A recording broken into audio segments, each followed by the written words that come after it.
کہ رات کو اتنے بجے انم مجھ سے ملنے آئی تھی۔ اس طرح اس رئیس کے بیٹے نے ہر طرح کے الزام مولوی صاحب کی بیٹی پر لگانا شروع کر دیے، مگر پورا گاؤں اس لڑکے کو اچھی طرح سے جانتا تھا کہ یہ لڑکا کتنا بگڑا ہوا اور کتنا بیکار انسان ہے، اسی لیے کوئی بھی اس کی بات پر یقین نہیں کرتا تھا۔ سب جانتے تھے کہ یہ لڑکا جھوٹے الزام لگا رہا ہے۔ دوستوں، کچھ دنوں کے بعد مولوی صاحب اپنی بیگم اور بیٹی کے ساتھ اپنے چچا زاد بھائی کے بیٹے کی شادی میں گئے۔ ایک ہفتے بعد جب وہ واپس اپنے گھر لوٹے تو گھر آنے کے بعد انم کے پیٹ میں ہلکا سا درد ہونے لگا۔ مولوی صاحب گاؤں کے ہی ایک حکیم کے پاس انم کو لے کر گئے۔ حکیم نے انم کو کچھ دوائی وغیرہ دی اور مولوی صاحب کو تسلی دیتے ہوئے کہا کہ کوئی بڑی بات نہیں ہے، آپ کی بیٹی کچھ دنوں میں ٹھیک ہو جائے گی۔ ایسا کرتے کرتے 5 مہینے کا وقت گزر گیا۔ 5 مہینے کے بعد انم کے پیٹ میں دوبارہ درد شروع ہوا۔ اس بار درد بہت زیادہ تھا، جس وجہ سے انم بے ہوش ہو گئی۔ اب انم کا پیٹ بھی پھول چکا تھا۔ مولوی صاحب دوبارہ انم کو لے کر اس حکیم کے پاس گئے۔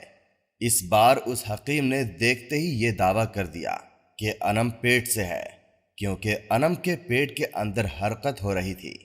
ہم آپ کو یہ بھی بتا دیں کہ یہ اس وقت کی بات ہے جب الٹرا ساؤنڈ کی سہولیت نہیں ہوا کرتی تھی۔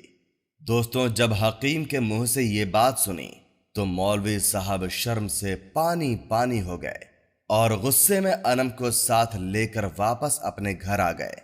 اس بات کی جانکاری رئیس کے بیٹے کو ہوئی تو وہ بھاگا بھاگا حکیم کے پاس پہنچا اور اس کو کچھ پیسے دے کر اس بات کا پتہ کر لیا کہ مولوی صاحب کی بیٹی کو کیا تکلیف ہے۔ حکیم نے اسے سب کچھ بتا دیا۔ یہ سن کر رئیس کا بیٹا بہت خوش ہوا، کیونکہ وہ تو ایسے ہی موقع کی تلاش میں تھا کہ وہ کس طرح سے انم کو بدنام کرے۔ اب رئیس کے دماغ میں ایک شیطانی بات آئی۔ اس نے گاؤں کے ہی ایک شخص کو کچھ پیسے دے کر کہا کہ وہ پورے گاؤں میں اس بات کو پھیلا دیں کہ مولوی صاحب کی بیٹی رئیس کے بیٹے کے بچے کی ماں بننے والی ہے۔ بس پھر کیا تھا، یہ خبر پورے گاؤں میں آگ کی طرح پھیل گئی۔ جب گاؤں کے لوگوں نے یہ خبر سنی تو وہ سچ کا پتہ لگانے کے لیے مولوی صاحب کے گھر پہنچ گئے۔ مولوی صاحب کا جھکا ہوا سر دیکھ کر وہ لوگ سمجھ گئے کہ یہ خبر سچ ہے۔ ادھر جب انم کی ماں نے اپنی بیٹی سے اس کے بارے میں پوچھا تو انم قسمیں کھا کر کہنے لگی، امی میں سچ کہتی ہوں، مجھے آج تک کسی نے چھوا بھی نہیں ہے، مجھ کو نہیں معلوم کہ یہ سب کیسے ہو گیا۔ اتنے میں مولوی صاحب ہاتھ میں تلوار لے کر آ گئے۔ وہ اپنی بیٹی کا سر قلم کرنا چاہتے تھے، تبھی اس کی ماں بیچ میں آ گئی اور کہنے لگی، میری بیٹی بے قصور ہے اور میں اس کو ثابت کر کے رہوں گی۔ انم کی ماں نے ایک حکیم کے بارے میں سن رکھا تھا جو بہت ہی زیادہ مشہور حکیم تھا۔ اس کے بعد مولوی صاحب اور ان کی بیگم انم کو لے کر اس حکیم کے پاس پہنچے۔ حکیم نے دیکھا کہ انم کا پیٹ پھلا ہوا ہے، اس کے پیٹ کے اندر حرکت ہو رہی ہے۔ پھر اس حکیم نے ایک کمرے میں ایک بکرا ذبح کیا اور دوسرے کمرے میں کتا کاٹا۔ اس نے بکرے کا گوشت مولوی اور انم کو پیٹ بھر کر کھلا دیا۔ کھانا کھانے کے بعد حکیم نے انم سے پوچھا، تم نے کبھی بغیر برتن کے کسی گھڑے یا نہر کا پانی پیا تھا؟